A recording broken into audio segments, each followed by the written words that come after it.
Okay, thank you very much for this great opportunity to share my ideas and research conclusions, results, and experiences with all of you. So basically, just a short introduction of myself. I am Ildikó Pusztai-Varga, a university lecturer and researcher from the University of Szeged, Hungary. Szeged is actually the name of the city where the university is located. It's a comprehensive university including 12 faculties. I have also experience as a literary translator myself, mostly in the field of poetry translations, which is again a special field within literary translation. I'm a translator of Finnish contemporary poetry into Hungarian language.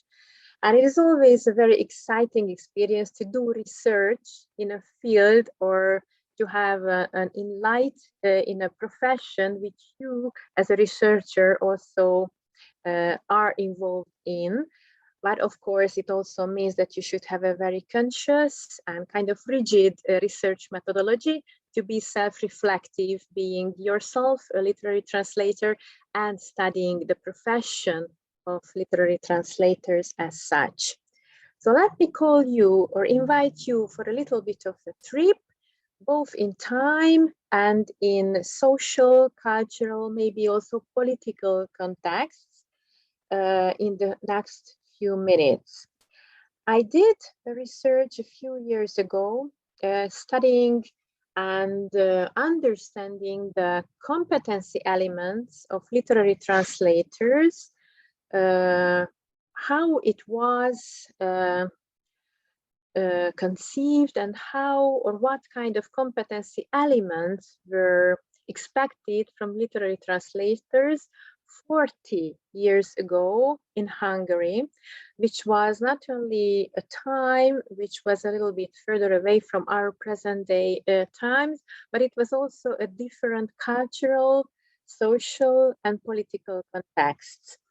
And I was very curious to compare that time expectations and competency elements with those of we are expecting from present day translators, mostly referred in the PETRA-E framework that we are talking about today in more detail. So I did an empirical research with the methodology tool of discourse analysis, and I had basically 3 primary source texts to analyze and finally compare in terms of competency elements of literary translators.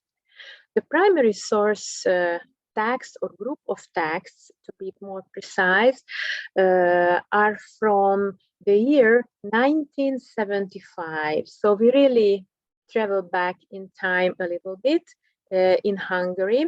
And there used to be a very, and it still exists, a very popular periodical, literary and social periodical entitled Life and Literature in English. In Hungarian, it's Élet és Irodalom, where the famous and back then also appreciated István Bart, who was also a translator and a publisher and editor, had an initiating column entitled The Dying Craft, referring to literary translators. This initiating column brought about a fierce debate back then during this 1 year on the columns or in the columns of this popular periodical. I don't want to border you with the list of names here. I just wanted to show you the diverse discourse and all the participants that took place in this fierce debate on what a literary translator should accomplish, achieve, and how this very profession should be appreciated back then in the communist political context of Hungary. Just to list a few reasons and consequences, the interest of Hungarian literature, where other comments or commentary columns followed this initiating column by István Bart. And you can see the list of names who contributed to this debate in their own tone and behavior. Parallel to this debate, there was also a series of kind of interviews. We would call them deep interviews with today's term. István Bart himself talked with literary translators, famous of that period. The series was entitled In the Literary Translators Workshop, and you can see the list of names who he talked with on the profession, on its prestige, on the remuneration, and all the other aspects that we are still now interested in when it comes to discussing and evaluating the profession of literary translators. My second primary source, so to say, the text to analyze with the help of this course analysis, was a lecture actually delivered by Dr. Eva Pap. Here on the slides, I call the names in the order we use in Hungary, but in English we should change the order of first and family names. So Dr. Eva Pap, who is a translator, also literary historian, editor, and publisher. And she delivered a lecture entitled Fordítás egykor és ma, Translation in the Past and Today in 2017 in the context of the conference at the Finno-Ugric Department of Eötvös Loránd University, Budapest, Hungary. Eva Pap reflected on not only her own personal experience as a translator, editor, and publisher, but also on the different expectations and aspects of literary translation as a profession before the change of the regime, before the change of the communist regime in the 1990s, and how it changed afterwards. So this text, this lecture also provided me with precious data on how to reflect on the change of the considerations and concerns, how we approach this very profession that we call as literary translator.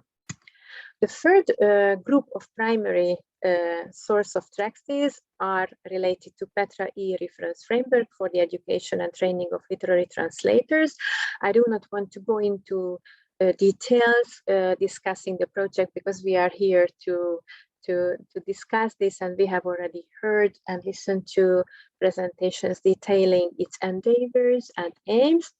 There was a time when it was Hungary's or Budapest University's responsibility to hold a meeting of the project, and then they had the right to invite other experts and scholars to contribute to the project, and I was very happy and glad to be invited to this project in Budapest, and I could contribute with some information and experience regarding poetry translation. So the idea came to my mind after being part of this reference framework project, PETRA-E project, and how we see today now at the beginning of the 21st century the role, the prestige, the work, the profession of literary translators, and how it has changed, particularly in Central Europe, in Hungary, in the past 40 years. So if we just shortly refer to PETRA-E project, you can see here the dates when it was really going on and developing. It produced finally a competence model, which personally I really appreciate, and I think it helps a lot, not only for training institutions, but also for individual professional translators to place themselves in the model. And also provides a model course of study for literary translators, and we are here now to appreciate the PETRA-E network, which collects and gathers experts from different fields to discuss and share ideas and experiences on profession that we call literary translators. So I sat down and analyzed the text that I gained from all the three different sources, primary sources. First, let me give you a little bit of more insight into the first source of text. All the columns appeared in the periodical entitled Life and Literature, which was a really fierce debate back then in Hungary. The whole debate, the whole series of columns and argumentations was led by an event which was held in 1975, January, end of January, within the context of the Hungarian Writers' Union, where there was a discussion and debate on the situation of literary translation and translators today. By today, you should think about 1975. The reasons why this debate and discussion was called or brought upon was that, in fact, back then, and I think this is still the case in Hungary now, that there was a really high ratio of translated literature within the Hungarian literary context, within Hungarian literature texts, both in schools, both in education, and for the reading public. Why so high a ratio? If you know something about Hungarian language, we can also speak about a kind of linguistic isolation when it comes to Hungarian language. We are part of the Finno-Ugric languages, but we are kind of isolated in a way that if you are a native speaker of Hungarian, it doesn't help you to comprehend, to understand to any extent any other language existing on our globe. So we cannot understand anyone else to any extent if we just have Hungarian language as a native language or as a mother tongue. If you compare it to Finnish-speaking people, they have the experience to understand Estonian-speaking people and vice versa to quite a high extent, but this is not the case with us. So if a Hungarian native speaker wants to understand literature or just want to communicate with other parts of the world, let it be any neighboring country of ours, then we have to study the language as first, second, or third foreign language. Back then in 60s and 70s, Hungary was a communist country, kind of closed towards the western part of the world. So basically, if we wanted to get literature, if we wanted to get information, it had to be translated. So that's why we say there was a high ratio of translated literature and texts. And 60s and 70s in Hungary back then also marked a new era with a kind of uniform translation. So untold, unsettled, unmarked, there was a uniform translation kind of ethic that was accepted by all the translators and all the reading public. These are all positive aspects for literary translation. However, in spite of this, there were a lot of concerns on the negative side already. Fees, remuneration, honorary for literary translators was really low. It couldn't make a professional, a decent living. This was the very reason when supply of new qualified professionals was really weak, and it was very difficult to get new, young, motivated translators onto the market, onto the context of literary translation. There was a lack of training. There was no systematic training of literary translators back then. It was like here and there, if you were majoring a language, a Western language, or any language at a university, there may have been an opportunity to enter a workshop delivered by a translator, professional literary translator, but these were not very systematized or in a coherent mechanism. The respect, the prestige of literary translation as a professional was also very low. And today we have already heard lectures on this topic as well. Critics, how the critical aspect appeared in literary periodicals or in any other parts of the literary scheme were also not very coherent and maybe against getting new and motivated professionals on the field because it lacked kind of systematic agreed upon rules and standards. On the same side, theoretical background, systematized theoretical background terminology was again still missing from the Hungarian education of literary translation. So this was kind of a negative image that was brought by this debate or discussion. And let me call a list of competency elements by Imre Makai, a literary translator himself, who argued for the fact that aptitude, ability, preparation, conscientiousness were very much in the core, in the focus of competencies as for literary translations. And once again, Imre Makai highlighted that Hungarian community, Hungarian-speaking community experiences a kind of linguistic isolation, so the prestige and the necessary for translation should be extremely high, and this could be also considered as a mission for public education, because this was the way how Hungarian reading community could get information, could get literature experience from other parts of the world. And in spite of this very high need, the prestige, the honoraries, the training, the respect was really low in Hungary as for literary translators.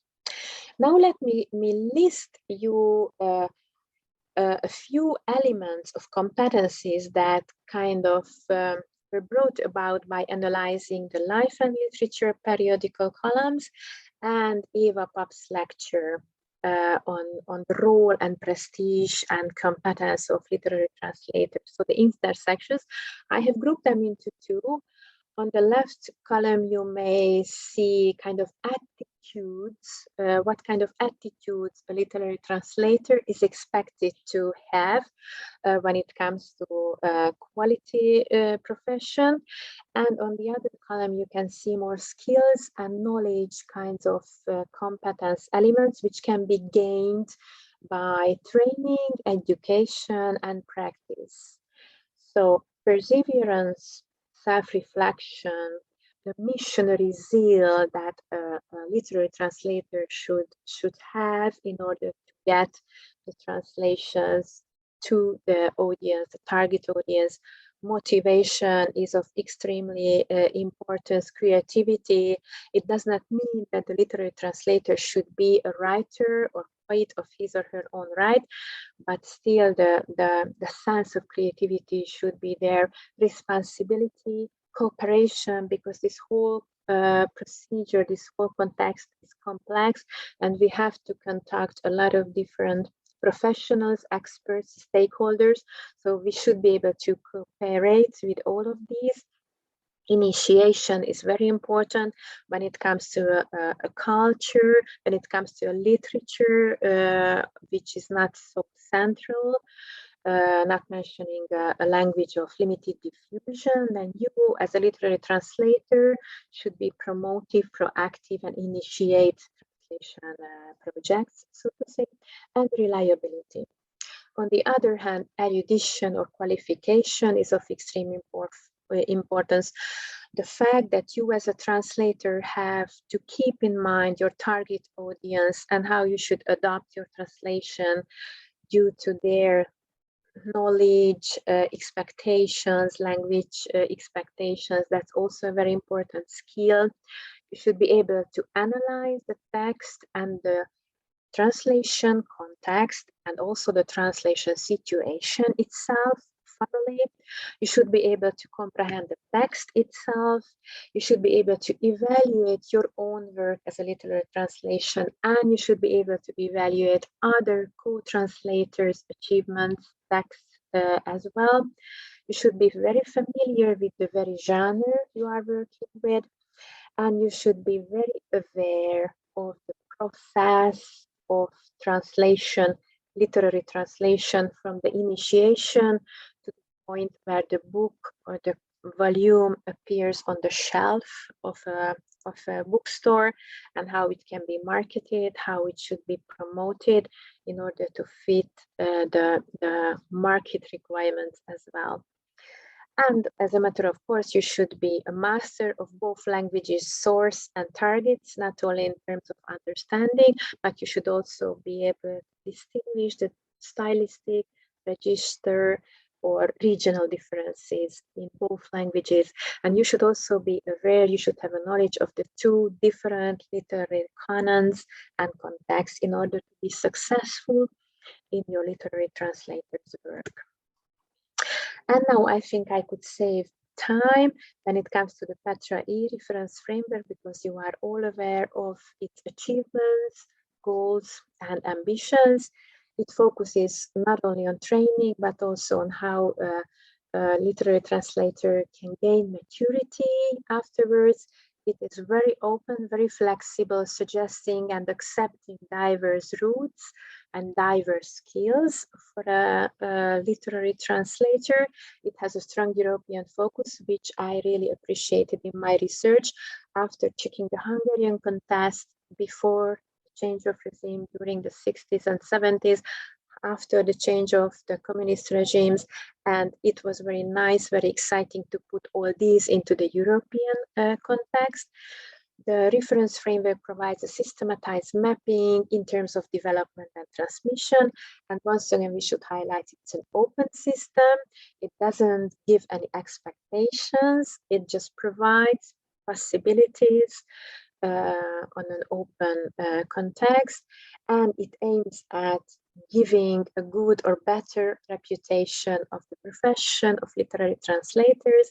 And it also claims for a good, better, or fair remuneration, which as I have seen or listened to today's presentation, it's still an issue. It's still a concern that we should focus on. It provides a list of necessary competencies, both in terms of knowledge, skills, and attitudes.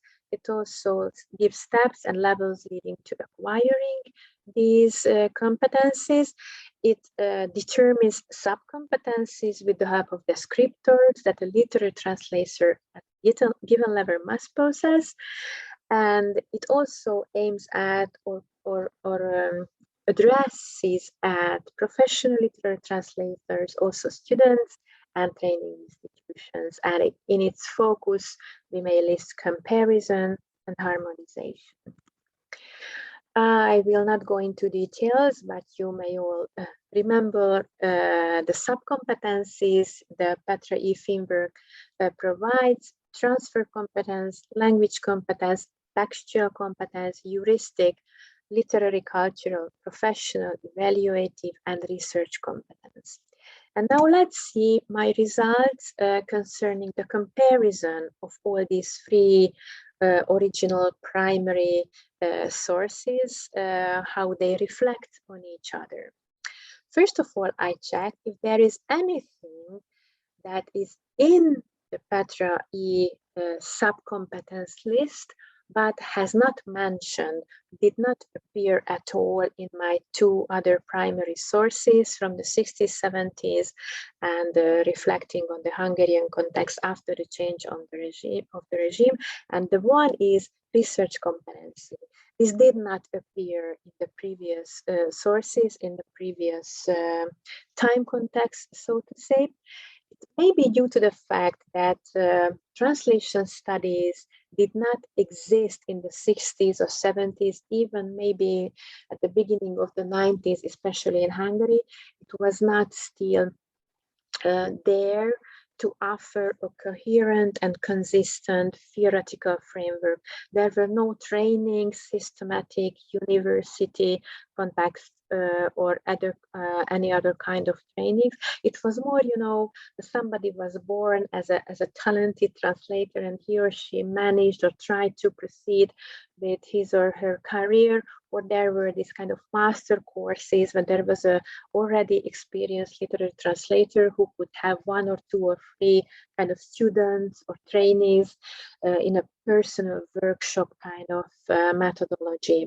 Now this has already changed. We have trainings, we have translation studies at our hand with its terminology, coherent theoretical background, which supports not only special technical translators and training, but also literary trainings and literary translators.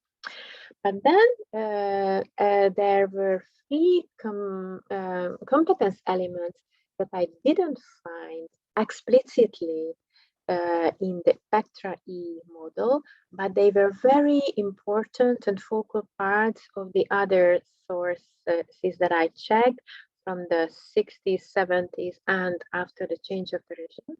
And they are perseverance, responsibility, and reliability. I think if we think about perseverance, it's an interesting question because it refers to the fact that we have to, as literary translators, work long time, maybe alone. It's a kind of solitary work. You don't meet anybody, you do it on your own. It can be monotonous. And after a while, it also the situation affects your stamina, so to say, that you yourself have to market your own translation. There is also a very complicated procedure of publishing, and you should be there all the time, gladly, happily, motivatedly, with the missionary zeal we have already mentioned. And before, this may have been different. Now we have a lot of possibility, opportunity via the internet. We can gain knowledge. We can find even literary patterns, literary or language examples that we can use as translators in a second, in a few minutes. So maybe the time that we devote to prepare a literary translation can be reduced by now due to technology, due to the world becoming one huge global village. Responsibility and reliability are the same, are two different sides of the same coin, I think. You or we, as literary translators, we are kind of responsible for the author, for the source text author, for the source literary context. And we are kind of representatives of the source text, the source author, the source literary canon. And this puts on us a big burden, a great burden, which is positive in a way, but we should be aware of. And when it comes to reliability, the target language leader trusts us. The target language reader trusts the text that he or she is holding in her hand or reading on the screen. They do not have any doubts concerning any mistranslating, any changes, any alterations of the original text.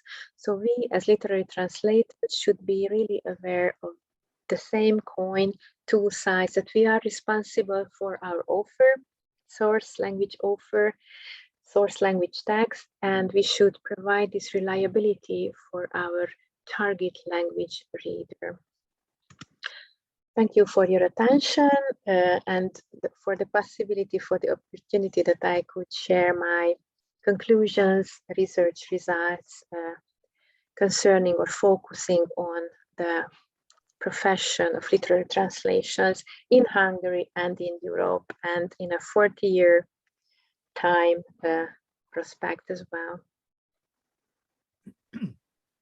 Ildikó, thank you for giving us another new insight on the framework, this time a deeper historical perspective.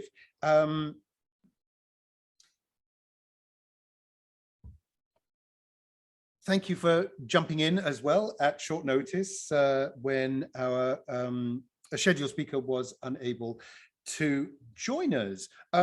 We can perhaps take a question or two. Let's try and fit in a final break before we have our final speaker. But we can perhaps take one or two questions now.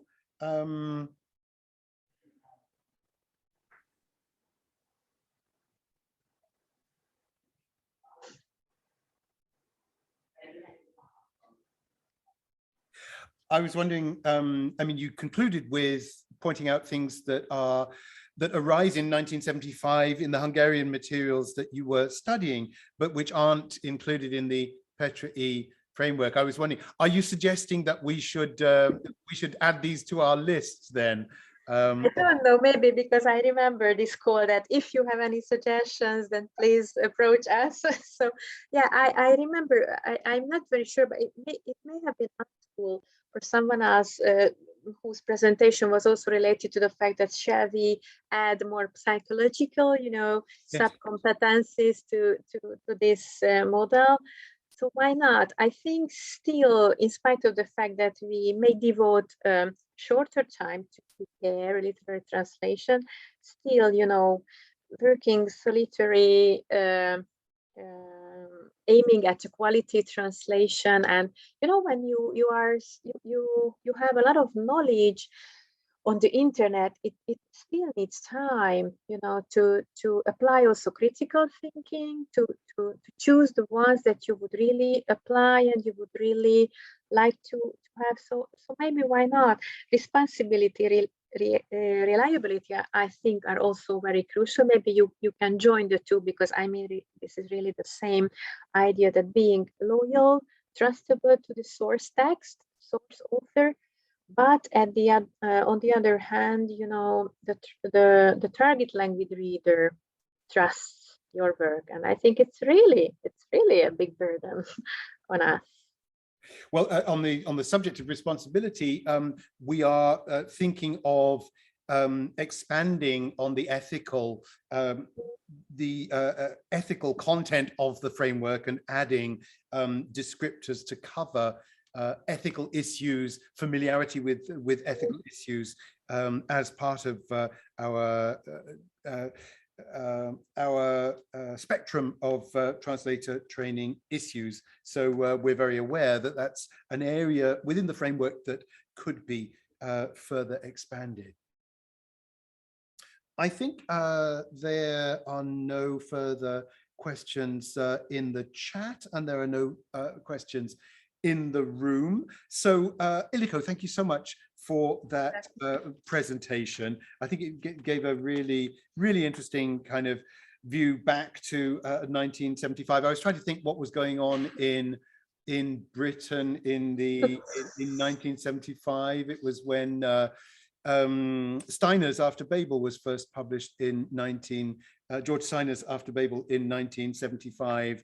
But it was really interesting to see how, I mean, there's quite a lot of material that you are finding in 1975, and in that important journal then, quite a lot of reflection on these issues in Hungary at the time.